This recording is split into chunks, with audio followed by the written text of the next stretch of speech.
So friends, आज काफ़ी दिनों के बाद मैं आपके साथ मज़े की रेसिपी शेयर करने लगी हूँ जो कि है चपली कबाब। तो आज हम बनाएंगे चपली कबाब, वो भी इतने मज़े के और जूसी के जो भी खाएगा तो बस खाता ही रह जाएगा। बिस्मिल्लाहिर्रहमानिर्रहीम, अस्सलाम वालेकुम to my all subscriber and welcome back to my YouTube channel. So guys, बातें तो चलती रहेंगी, चलते हैं रेसिपी की तरफ। So let's get started. तो यहाँ पे मैंने 2 बड़ी साइज़ की प्याज ली थी जिसको मैंने रफली चॉप कर लिया है, और 7-8 हरी मिर्चें, इसको मैंने चॉपर में डाल के अच्छे तरीके से चॉप कर लेना है। ठीक है, तो प्याज और हरी मिर्चें अच्छे तरीके से चॉप हो चुकी हैं। इसको किसी कंटेनर में डाल के रख देंगे ताकि इसमें जो एक्स्ट्रा वाटर है वो सारा निकल जाए। ठीक है, चलते हैं नेक्स्ट स्टेप की तरफ। तो यहाँ पे मैंने तकरीबन 1 kg से थोड़ा सा ज़्यादा बीफ लिया है। ठीक है, इसको मैंने छोटी छोटी बूटियों में कटिंग कर ली है। इसको भी अच्छे तरीके से चॉप कर लेंगे, यानी इसका कीमा तैयार कर लेंगे। तो ये देखिए, हमने इसका बहुत अच्छे तरीके से कीमा तैयार कर लिया है।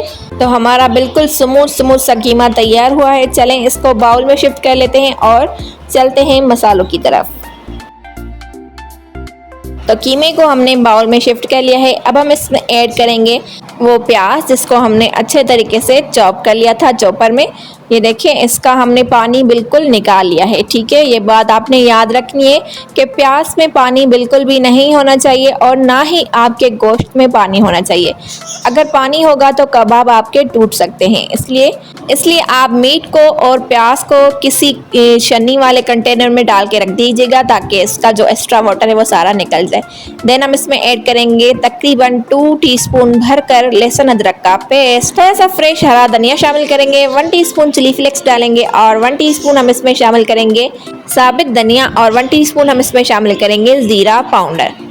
अभी हम इसमें और भी स्पाइसेस शामिल करेंगे।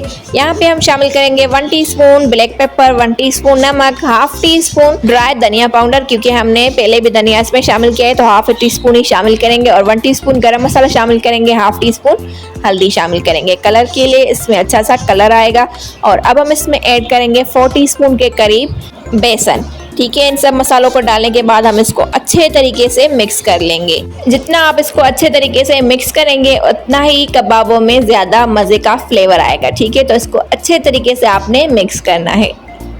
यहाँ पे आप देख सकते हैं कीमे को हमने अच्छे तरीके से मिक्स कर लिया है। सब मसाले इसमें अच्छे तरीके से मिक्स हो चुके हैं। तो चपली कबाब की जान जो कि टमाटर है वो इसमें शामिल कर देंगे। यहाँ पे मैंने 2 बड़ी साइज़ के टमाटर लिए थे जिसके पल्प को मैंने अलग कर लिया है। ठीक है, इसके जो सीड्स होते हैं उनको मैंने निकाल के इसको छोटे छोटे क्यूब्स में कट करके इसमें शामिल कर दिया है। इसको भी अगेन मिक्स कर देंगे। तो चपली कबाब बनाने के लिए कीमा हमारा बिल्कुल रेडी हो चुका है। आप चाहें तो इसको 1 दिन के लिए मैरिनेट भी कर सकते हैं। ठीक है, यानी कि अगर आपके घर पर दावत है तो आप इसको रात को बना के रखते हैं, नेक्स्ट डे पे आप इसको फ्राई करके और मेहमानों को सर्व करें। चलें अब हम चपली कबाब तैयार कर लेते हैं। तो यहाँ पे आपने कीमे का बड़ा सा बॉल तैयार कर लेना है। ठीक है, और आपको चाहिए एक प्लेन प्लेट। ठीक है, इस तरीके से कोई भी प्लेन फ्लैट वाली प्लेट होनी चाहिए, उसमें इसको रख देंगे और हाथों की हेल्प से इसको इस तरीके से फैला लेंगे। ठीक है, जैसे चपली कबाब की शेप होती है उस तरीके से हम इसको शेप दे देंगे। इसकी शेप को देना बहुत ही आसान है। तो ये देखें, चपली कबाब हमारा बिल्कुल रेडी हो चुका है। चलें अब हम इनको फ्राई कर लेते हैं। तो कुकिंग ऑयल को हमने अच्छा खासा गर्म कर लिया है, और ये देखें कितनी आसानी से चपली कबाब हमारा प्लेट में से निकल गया है। इसी तरीके से आपने डालते जाना है और इनको अच्छे तरीके से फ्राई करते जाना है। तकरीबन 7 से 8 मिनट हम इनको दोनों साइडों से पका लेंगे। ठीक है, ताकि इसका जो मीट है वो अच्छे तरीके से टेंडर हो सके और कबाब हमारे जूसी से तैयार हो। फ्लेम को आपने मीडियम रखना है। पहले आप फ्लेम को हाई रखिएगा, देन आप फ्लेम को मीडियम कर लीजिएगा। तो हमारा मज़ेदार सा चपली कबाब बिल्कुल रेडी हो चुका है। देखा कितने मज़े का हमने चपली कबाब तैयार कर लिया है। बहुत दिनों से कोई भी रेसिपी अपलोड नहीं की, बिकॉज आप लोग लाइक कमेंट नहीं करते तो फिर मेरा दिल भी नहीं करता कि मैं रेसिपी अपलोड करूं। तो इसलिए रेसिपी अच्छी लगी तो लाइक कर दीजिएगा और मेरे चैनल को सब्सक्राइब भी कर लीजिएगा। तो ये थी आज की मज़ेदार सी रेसिपी। आई होप कि आज की रेसिपी आप सबको बहुत पसंद आई होगी। If you like it so don't forget to like, share and subscribe.